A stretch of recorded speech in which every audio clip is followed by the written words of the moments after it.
Hello friends, welcome to Tamil இன்ஃபோவர்ஸ். நாம் இந்த வீடியோவில் ஒரு 25 அடிக்கு 22 அடி அளவுள்ள ஈஸ்ட் ஃபேஸிங், அதாவது கிழக்கு பார்த்த வீட்டுக்கான பிளான் பற்றி தான் பார்க்க போகிறேங்க. இந்த ஹவுஸ் பார்த்தீங்கன்னா வந்து ஒரு 1 BH, அதாவது ஒரு பெட்ரூம் கிச்சன் ஹால் இருக்கக்கூடிய பிளான். ஸோ இதில் நமக்கு வந்து கிழக்கு பகுதி வந்து இந்த பகுதி வரும், மேற்கு இந்த சைடு வந்துடும், வடக்கு இந்த சைடு வரும், தெற்கு இந்த சைடு வரும். மெயின் டோர் பார்த்திங்கன்னா நமக்கு வந்து கிழக்கு சைடில் இந்த இடத்துல வந்து மெயின் டோர் வந்துடும். ஸோ மெயின் டோருக்கு முன்னாடி நம்ம வந்து ஒரு சிட் அவுட் அல்லது போர்ட்டிகோ ஏரியா நம்ம வந்து நம்முடைய ப்ரொவிஷனுக்காக வந்து விடுற மாதிரி இருக்கும். ஸோ அடுத்து போர்ட்டிகோ தாண்டி உள்ளே வரும்போது பார்த்திங்கன்னா வந்து மெயின் டோர் வழியாக வந்து இந்த இடத்துல நமக்கு வந்து ஹால் வந்துடும். ஸோ ஹால் வழியாக நம்ம ஓப்பன் ஏரியாவில் போகிறோம் அப்படிங்கிறப்ப நமக்கு வந்து இங்கே ஒரு கிச்சன் வந்துடும். அடுத்து ஹாலுக்கு லெஃப்ட் சைடில் இந்த சைடு வந்து பார்த்திங்கன்னா நமக்கு பெட்ரூம் வந்துடும். இதுக்கான டாய்லெட் பார்த்திங்கன்னா இங்கே வந்துடும். அடுத்து இங்கே ஒரு அவுட்டர் டாய்லெட் வந்துடும். வாஸ்துப்படி பார்க்கும்போது நமக்கு வந்து ஓப்பன் ஏரியா, அதாவது ஈசான்ய மூலையில் பார்த்திங்கன்னா ஓப்பன் ஏரியா வரும், அதாவது வடகிழக்கு மூலையில் ஓப்பன் ஏரியா வந்துடும். அடுத்து பார்த்திங்கன்னா ஹாலுமே வந்து நமக்கு ஈசான்ய மூலை வடகிழக்கு பகுதியில் வந்துடும்.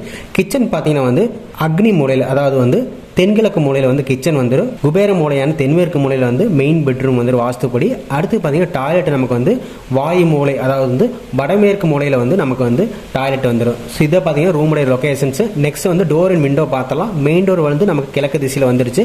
இதோட சைஸ் பார்த்திங்கன்னா வந்து 4x7. அடுத்து பார்த்திங்கன்னா கிச்சனுக்கான ஒரு ஓப்பன் விடுவோம். இதோட சைஸ் பார்த்திங்கன்னா வந்து 4x7, 3.5 சைஸில் விடலாம். பெட்ரூம்கான டோர் பார்த்திங்கன்னா வந்து 3x7 சைஸில் வந்து ஒரு பெட்ரூம்கான டோரு. டாய்லெட்டோட டோர் பார்த்திங்கன்னா நமக்கு வந்து 2.5x7 சைஸில் இங்கே விடலாம். அடுத்து பார்த்திங்கன்னா இந்த டாய்லெட்டுக்குமே நம்ம 2.5x7 சைஸில் வந்து ஒரு டோர் விட்டுக்கலாம்.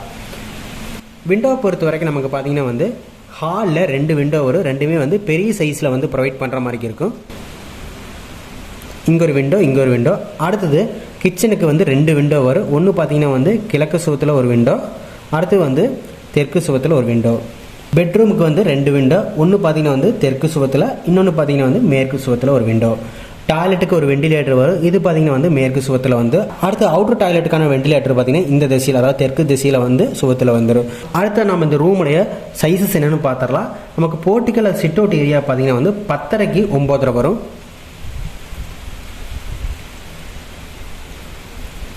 அடுத்து ஹால் வந்து 8க்கு 16.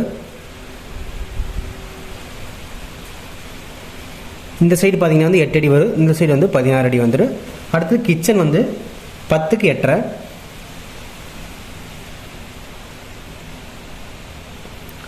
பெட்ரூம் வந்து 10க்கு 11.5. டாய்லெட் வந்து 8க்கு 4. இந்த டாய்லெட் பார்த்திங்கன்னா வந்து 6க்கு 4 சைஸில் இருக்கும். டோட்டலாக பில்டிங்கோட நீளம் பார்த்திங்கன்னா இந்த சைடு வந்து நமக்கு வந்து 22 அடி வரும். தெற்கு வடக்கு நமக்கு வந்து 25 அடி வரும். ஏரியா பில்டிங் பொறுத்த வரைக்கும் நமக்கு வந்து area equal to 580 square feet வரும். அதாவது பார்த்தீங்கன்னா வந்து ஒரு 1.33 சென்ட் வரும், 1.25 சென்ட்டுக்கு பக்கத்தில் வரும். பில்டிங்குடைய கன்ஸ்ட்ரக்ஷன் காஸ்ட்டை பொறுத்த வரைக்கும் நம்ம வந்து ஸ்கொயர் ஃபீட்டுக்கு 2000 ரூபா போடுறப்ப பார்த்தீங்கன்னா வந்து ஒரு 11லிருந்து 12 லட்சத்துக்குள்ள வந்து பில்டிங்கோட காஸ்ட்டை முடிச்சிடலாம். இந்த பிளான் பார்த்தீங்கன்னா வந்து ஒரு பட்ஜெட் ஃப்ரெண்ட்லியான குறைவான ஏரியாவில் நம்ம வந்து வீடு கட்டுறோம் அப்படிங்கிறப்போ இந்த பிளான் வந்து செட் ஆகும். கண்டிப்பாக இந்த வீடியோ ரொம்ப யூஸ்ஃபுல்லாக நினைக்கிறேன். நெக்ஸ்ட் ஒரு வீடியோவில் பார்க்கலாம். தேங்க்யூ.